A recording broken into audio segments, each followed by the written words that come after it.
Following the death of King Mithridates of Pontus, the late king's son, Pharnaces, who had headed a coalition of defectors, gathered together a group of Pontic and Crimean nobles.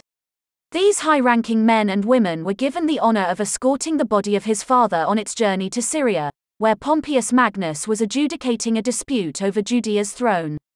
Back in 69 BC, Hyrcanus, who was the eldest son and heir to Judea's throne, had been deposed by his younger brother, Aristobulus. Aristobulus thought himself more capable to rule Judea than his weak-willed elder brother. The deposed Hyrcanus then beseeched the king of the Nabateans to help him, prolonging the power struggle between the brothers for 6 long years. When Pompeius arrived in the east, and began planning the defeat of King Tigranes of Armenia, both Judean brothers appealed to him, hoping Pompeius would settle the matter to their personal advantage. Because Pompeius could not drop everything and journey to Judea, he sent one of his quaestors to deal with the situation. His name was Marcus Aemilius Scaurus and, apart from being the stepson of the late dictator, Sulla, he had briefly been Pompeius's brother-in-law during the general's short-lived marriage to Scaurus's pregnant sister, Aemilia. Expediency dictated that Scaurus side with the younger brother, Aristobulus, over the tradition of primogeniture. He made this decision because, from a military point of view, it was easier to remove the Nabatean influence from Judean politics, by expelling them from the land, than it was to take the city of Jerusalem, which was under the control of Aristobulus's legions. Scaurus ordered the Nabateans out of Judea. Aristobulus then gathered his army, pursuing and defeating the withdrawing Nabateans. With Judea now in the firm hands of Aristobulus, and the young king in Rome's debt, Scaurus returned to Pompeius in Syria. But Judea's peace did not last. Before long, ambassadors of Hyrcanus came to see Pompeius. There, they openly accused Marcus Aemilius Scaurus of having accepted a large bribe to side with Aristobulus. This forced Pompeius to have to deal with Judea himself. After giving himself an appropriate amount of time to deal with Tigranes of Armenia, Pompeius instructed both parties to meet him in Damascus in the upcoming spring of 63 BC, where he promised he would adjudicate the matter.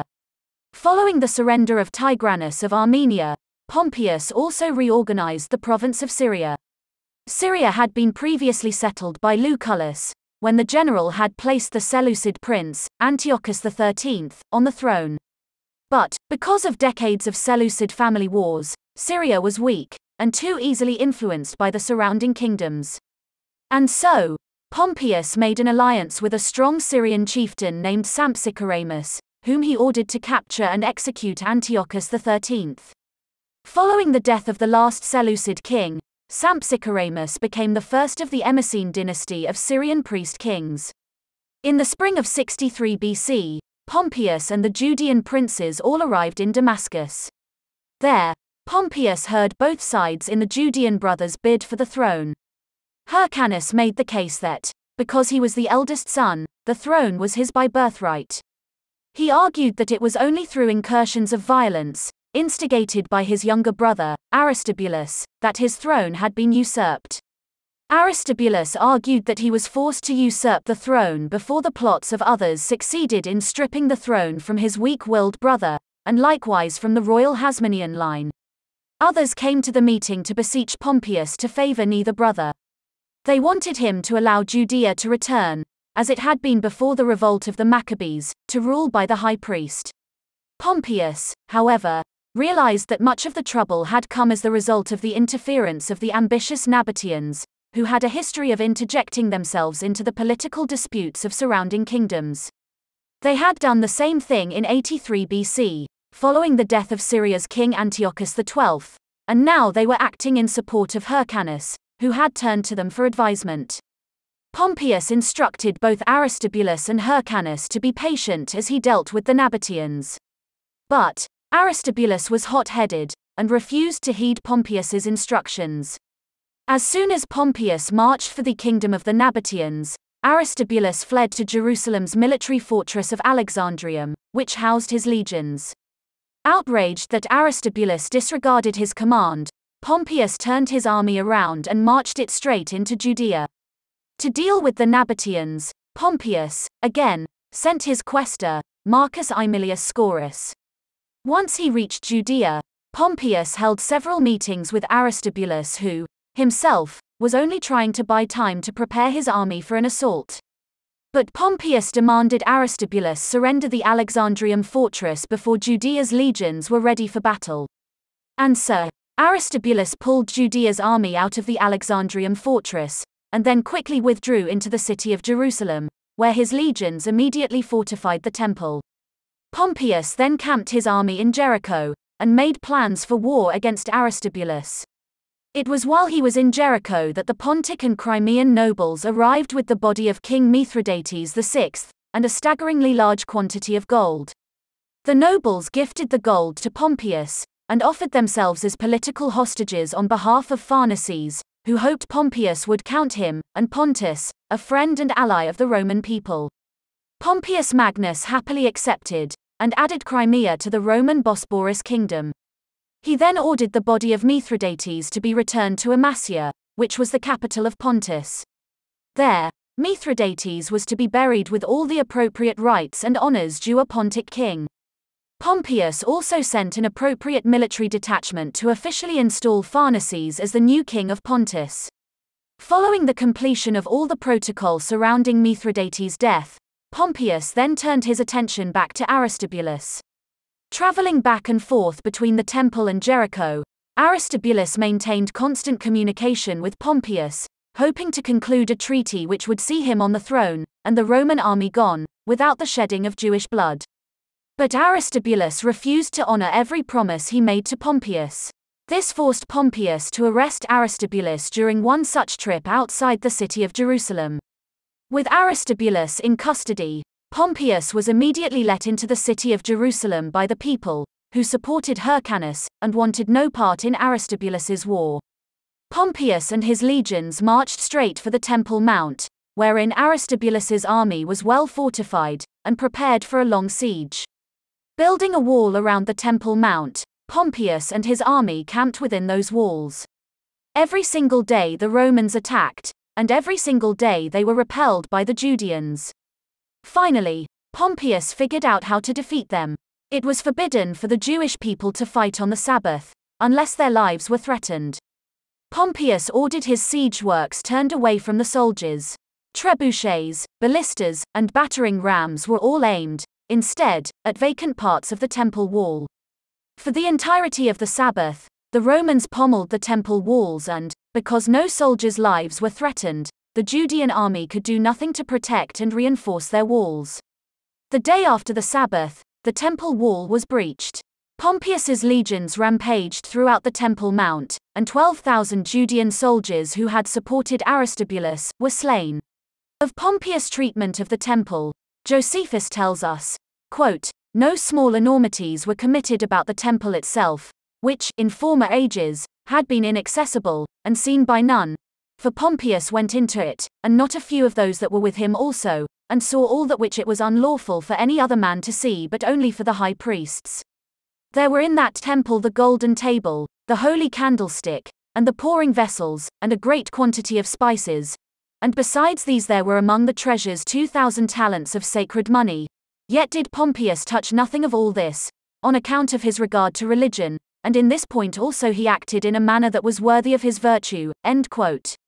After looking inside the Holy of Holies, Pompeius ordered the priests to purify the temple the following day, and to make offerings to God in accordance with Jewish custom and laws. To Hyrcanus, Pompeius returned the title of high priest, but he did not grant him the title of king as Hyrcanus had hoped. Hyrcanus had proven, through the ease by which he had been manipulated by the Nabateans, that he lacked a strong political mind. Separating Judea's religion from its state function, Pompeius put in charge a man whose ambition for the advancement of his family had led him to the patronage of Pompeius. Antipater the Idumean became Judea's new administrator. Pompeius then annexed Judea into the Roman Empire, making it a satellite of the province of Syria. He also stripped Judea of the territories that had been conquered under the Hasmoneans. Jamnia, Joppa, Dora, Marissa, Samaria, Strabo's Tower, Arethusa, Anthedon, Raphia, Adora, and the city of Gaza, Pompeius restored to their original peoples, leaving Judea reduced to her original borders. Pompeius also created a league of 10 cities called the Decapolis, in the Transjordan area. The cities within this league, because of their shared language, locations, culture, and political status, each functioned as an autonomous city-state, dependent upon Rome.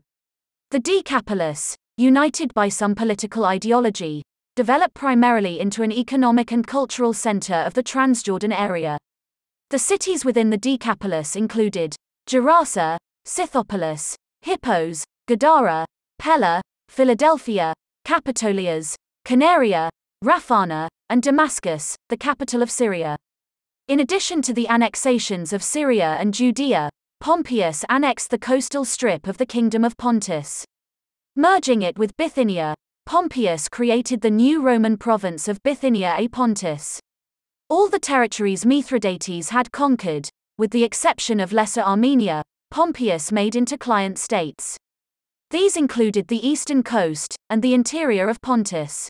The Bosporan kingdom became a client kingdom under the rule of Pharnaces of Pontus. As king of Colchis, Pompeius installed Aristarchus. Lesser Armenia, he gave to the Galatians, as a reward for Galatia's king Dietaris's continued loyalty to Rome. Pompeius then moved on to the province of Cilicia. There, he reorganized the area into 6 parts: Cilicia Aspera, Cilicia Campestris, Pamphylia, Pisidia, Isauria, Lycaonia, and Phrygia.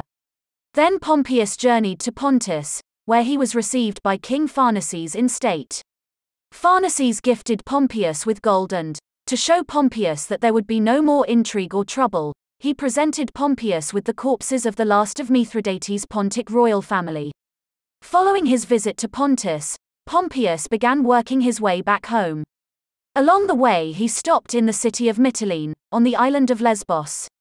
There, he was so impressed with the theatre, that he ordered architects to sketch a replica to be built in Rome. He also visited the island of Rhodes, where he listened, and even donated, to the sophist philosophers. In Athens, Pompeius made a large gift of money to help the Athenians rebuild from the damage they suffered during the dictator Sulla's first war against Mithridates. Unfortunately, in Rome, people whispered that Pompeius was coming back to overthrow the city and create the first Pompeian monarchy. Even Crassus supposedly emptied his bank accounts, packed up his wife and children, and left Rome.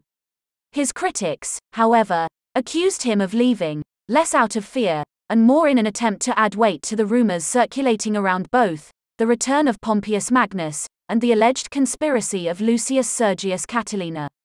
The fear that Pompeius meant to invade Rome would have been the perfect campaigning point for Lucius Sergius Catilina, who, following his loss of the 62 BC consulship, was the nucleus around which rumors of revolution flew. Like Caesar, Catilina had borrowed tremendous sums of money in the hopes that the reformers could counter the massive amount of power the Senate had given over to Pompeius Magnus. Being a leading member of the Populares, it would have been easy for Catilina to exploit the fear that Pompeius Magnus, who had risen under the dictator Sulla, intended to make Rome permanently conservative.